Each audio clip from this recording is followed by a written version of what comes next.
Selamat datang ke Teroka Tech. Saya Sharon Wee. Episod ke-6 kali ini kita mahu tinjau simulasi pelanggaran MIROS dan ciptaan botol penyejuk kulit oleh pelajar Universiti Kebangsaan Malaysia. Semuanya dalam Teroka Tech.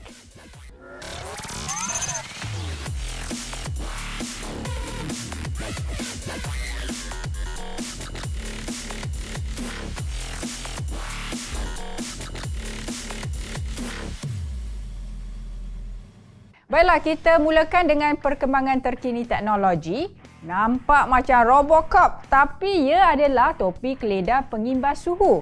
Ia akan digunakan oleh Kereta Api Tanah Melayu Berhad KTMB untuk mengimbas suhu-suhu penumpang. Langkah ini bukan sahaja beri keyakinan kepada pengguna yang mementingkan keselamatan, bahkan memudahkan imbasan secara rawak dan lebih menyeluruh. Seperti yang dilaporkan oleh Amans.my, topi keledar ini akan digunakan oleh anggota polis bantuan yang membuat rondaan. Polis di China dan India sudah mula menggunakan topi keledar teknologi terimbu ini yang mampu imbas suhu dari jarak 5 meter, membaca kod QR, mengecam wajah dan menyokong 5G. Namun bagi KTMB, ia masih pada peringkat percubaan dan tahap keberkesanan akan dinilai.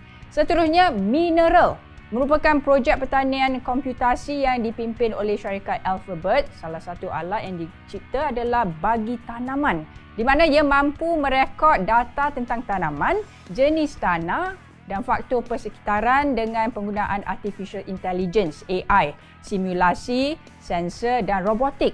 Menurut The Verge, prototipe ini sudah digunakan di ladang kacang soya dan strawberry di California. Kombinasi data bersama info cuaca dan satelit membolehkan model jangkaan pertumbuhan tanaman secara berskala besar sepanjang musim. Ini dapat menyediakan makanan yang cukup pada populasi dunia yang semakin meningkat. Bagi segmen seterusnya, kita akan bersama hos jemputan Hazri Samsuri dari Kareta.my yang berada di MIROS Melaka. Jom kita teroka.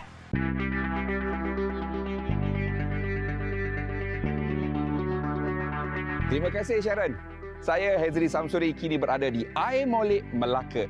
Lebih tepat lagi, saya berada di makmal ujian perlanggaran kenderaan milik MIROS.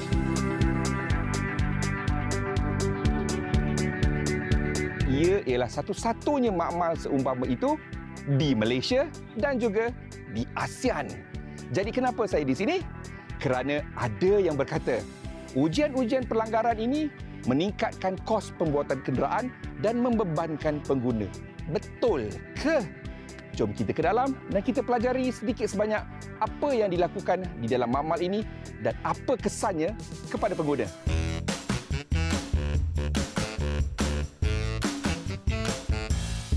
Bila kita bercerita tentang ujian pelanggaran, pastinya tembok ini adalah antara komponen yang paling penting. Ia menggunakan komponen-komponen yang memang mahal, berjuta-juta ringgit kerana ia perlu mengikut regulasi UNECE. So, kesemua sensor-sensor, deria-deria dan juga komponen-komponen elektronik ada di sini. Dan ini ialah untuk ujian pelanggaran hadapan 40%. Kenderaan itu akan bergerak daripada sana dengan jarak 125 meter pada kelajuan 64 km sejam sebelum dia menghentam bongkah ini. Dan ada lebih kurang 7 kamera kelajuan tinggi yang digunakan dan juga lampu-lampu berkapasiti tinggi. Ini ialah untuk mereka mendapatkan data-data yang tepat bagi mengetahui keadaan pelanggaran pada bukan kenderaan itu sebenarnya tetapi kepada penumpang-penumpangnya. Ini adalah antara penumpang-penumpang di dalam kenderaan yang akan diuji. Jadi yang ini apa kita panggilkan dia crash test dummy. Dan kenapa dia berbeza? Kerana ini dia penuh dengan sensor-sensor di bahagian dalamnya itu. Dan segala sensor ini disambungkan ke perakam data menggunakan kabel atau tali pusat dia yang kita panggil. Ini harganya RM500,000 Malaysia. Yang kawan dia itu lebih mahal, RM1.3 juta Malaysia. Kenapa? Ini ialah crash test dummy khusus untuk kajian pelanggaran motosikal. Jadi ini sebenarnya ialah rider motosikal, penunggang motosikal. Tangannya ini boleh memegang handle dan dia tidak mempunyai kabel. Perakam data dia berada di dalam badan dia sendiri. Kerana itu, yang itu memang harga dia berlainan. Malah kaki dia juga, dia menggunakan kaki yang lain yang ada sensor seperti tulang, di mana dia dapat tahu sama ada dia patah atau tidak tulang kakinya itu. So ini dia dua kawan saya hari ini. Ini adalah laluan sejauh 125 meter, di mana kenderaan yang akan diuji itu bermula daripada bilik di sana, bilik yang kita panggil soaking room, dan dia akan bergerak ke arah tembok tadi pada kelajuan 64 km sejam. Kegunaan soaking room ini ialah untuk menstabilkan suhu kenderaan itu sebelum ujian boleh dilakukan.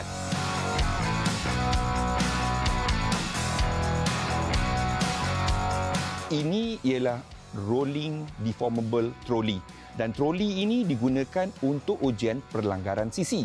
Kenderaan akan berada dalam keadaan statik dan trolley ini akan bergerak pada kelajuan tertentu untuk menghentam sisi kenderaan itu. Trolley ini dan juga komponen biru ini kesemuanya mengikut spesifikasi UNECE, dan yang warna biru ini memang khusus untuk ujian-ujian pelanggaran kerana ia ialah umpama kekerasan sebuah kenderaan sebenar. Bukan benda biasa-biasa.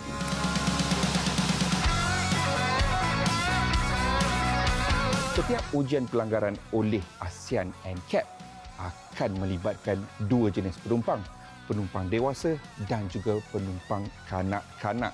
Dan kerusi-kerusi kanak-kanak ini ada juga yang dibeli sendiri oleh ASEAN NCAP dan ada juga yang diberikan oleh pengeluar kerana itu ialah rekomendasi syarikat pengeluar kenderaan itu sendiri. Dan setiap kali ia digunakan, ia akan dibuang. Maknanya boleh digunakan untuk satu ujian pelanggaran sahaja. Setiap kemalangan sebenarnya berlaku di dalam tempoh bawah 1 saat. Kerana itu, ia memerlukan kelengkapan yang canggih. Ini adalah 2 daripada 7 kamera berkapasiti tinggi yang digunakan untuk setiap ujian. Setiap kamera ini mampu mengambil 1000 keping gambar dalam masa 1 saat. So, video-video kamera ini juga yang membantu di dalam kajian setiap ujian perlanggaran. Pengeluar kenderaan dari seluruh dunia yang mahu menjual kenderaan mereka di ASEAN akan menghantar kenderaan mereka di sini. Ia juga digunakan untuk membuktikan bahawa walaupun syarikat pengeluar itu mendakwa kenderaan mereka selamat, ASEAN NCAP di bawah NCAP Global, iaitu satu badan bukan kerajaan, akan menguji sendiri kenderaan-kenderaan ini agar memastikan dakwaan pengeluar itu tepat dan benar.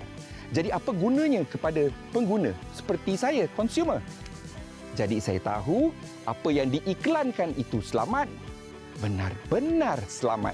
Kerana itu, jika kita hendak membeli kenderaan, pastikan kita tahu keputusan ujian ASEAN NCAP agar kita benar-benar faham apakah produk yang kita akan beli sebelum kita mula membayar.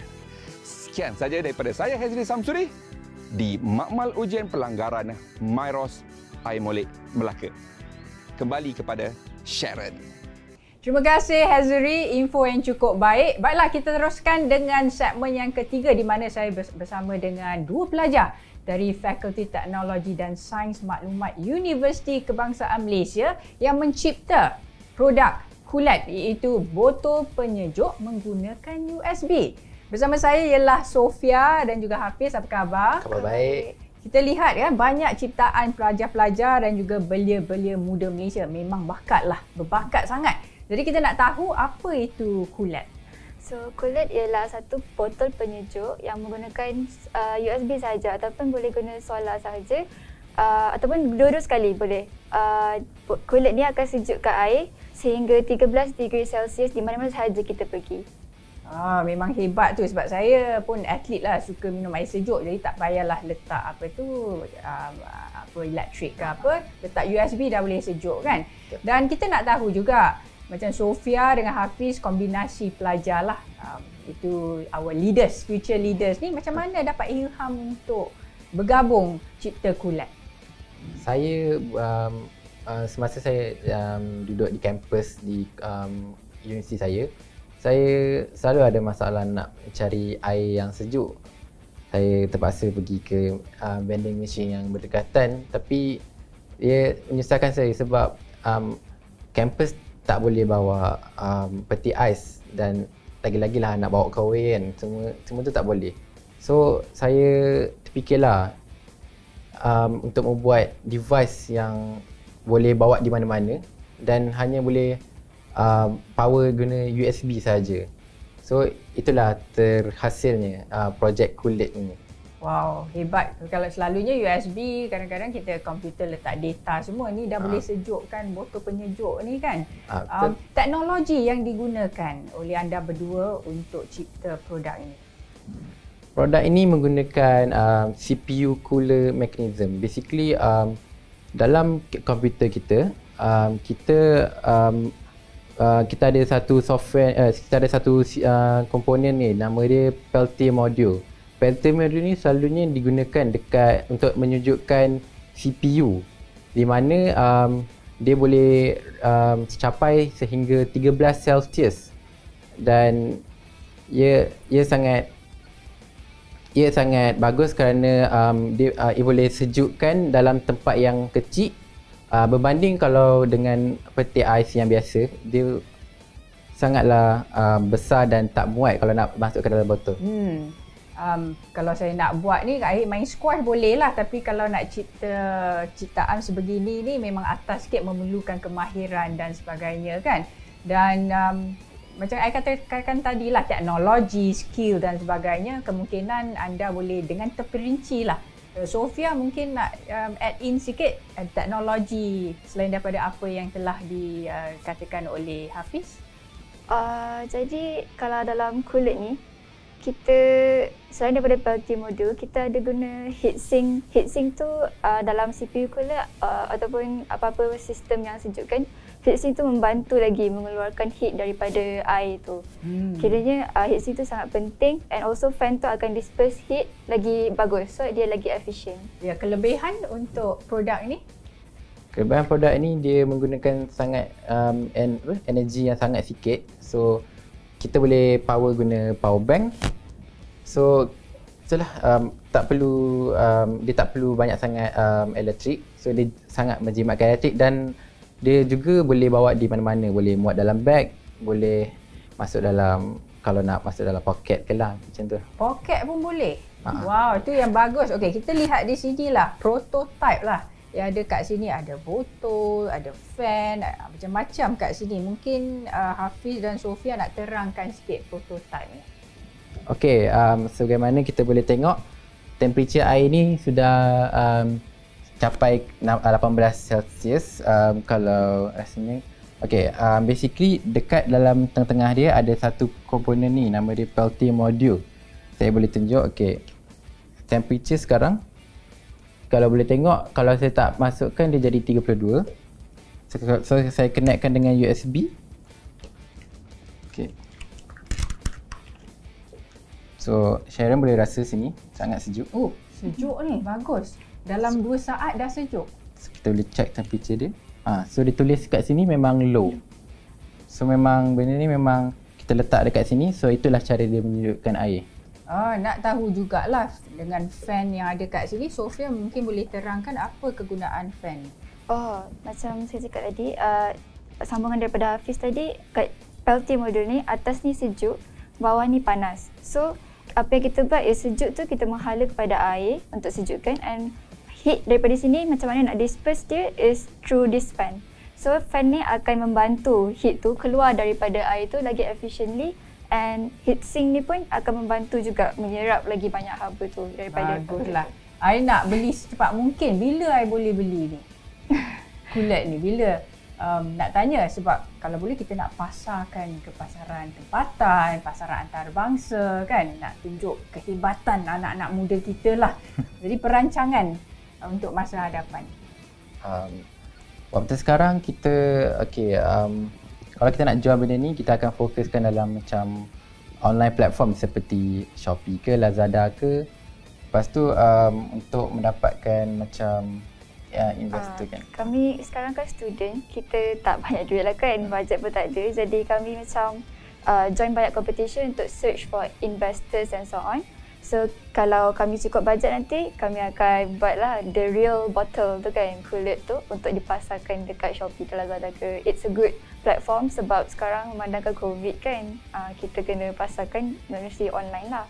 Jadi nak cari investor kat luar sana, kalau boleh datang bantu kulit ni, pelajar-pelajar UKM, Sofia dan juga Hafiz, kerana ciptaan ni memang bagus lah. Very easy untuk dibawa ke mana saja, dan nak minum air sejuk tak payah guna elektrik kan. USB dah boleh. You kata boleh masuk poket juga tu. Kalau botol kecil pun boleh ya. Boleh. Jadi kepada anda berdua, anak-anak muda kita, all the very best. Terima kasih kerana inovasi anda, ciptaan anda ini, dan kita harapkan dapat dipasarkan kulit ni di seluruh dunia.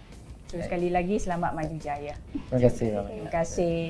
Dan begitulah anak-anak muda Malaysia, Sofia dan juga Hafiz dari UKM yang mencipta kulit, iaitu botol penyejuk air yang kita harap akan dipasarkan di peringkat antarabangsa. Dan kepada anda semua, terima kasih kerana bersama Teroka Tech, kerana kita akan sentiasa beri informasi teknologi terkini, dan kita akan perkenalkan kepada anda bakat-bakat Malaysia pada episod-episod akan datang. Saya Sherry, kita jumpa lagi.